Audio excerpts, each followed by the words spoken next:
Looking for new ideas for your lab? Need great analytical technologies?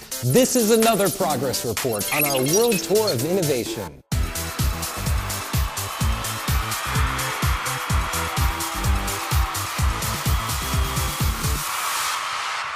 Continuing to talk chromatography with Dr. Edge. Tony, tell us about this GCMS system.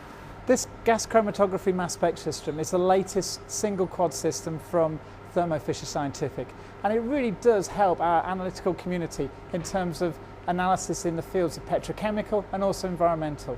So samples get stored here initially, and from here they then get injected through one of these two injection ports onto the GC column. And really again, it's the GC column that allows us to get the separation. And what Thermo have been doing is working in collaboration with some of their partners is we've started to develop some new technology in this area. One of the big issues with GCMS is that you get column bleed.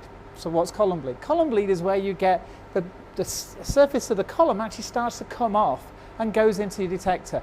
This has all sorts of ramifications. One is that it affects the sensitivity of the instrumentation. Clearly, if my baseline is higher, I'm going to get some issues. Secondly, if all that material is going onto my nice clean mass spectrometer, I'm going to have to clean it more often, so my downtime, my instrumentation is going to be more. And what we've actually looked at doing is working with our partners is developing a much better stationary phase, one that's more stable at these higher temperatures that we use for gas chromatography. Because it's more stable, it means that we can run these higher temperatures. It means we don't get this baseline noise that we normally get. And as well as that, it means that we improve the sensitivity and detection limits. The other exciting thing about this as well is that we've looked at a different process by which we can deactivate that surface. One of the big issues that we have with column technology is that we tend to get these secondary interactions. So what are these secondary interactions? It's where we haven't really cleaned the system effectively.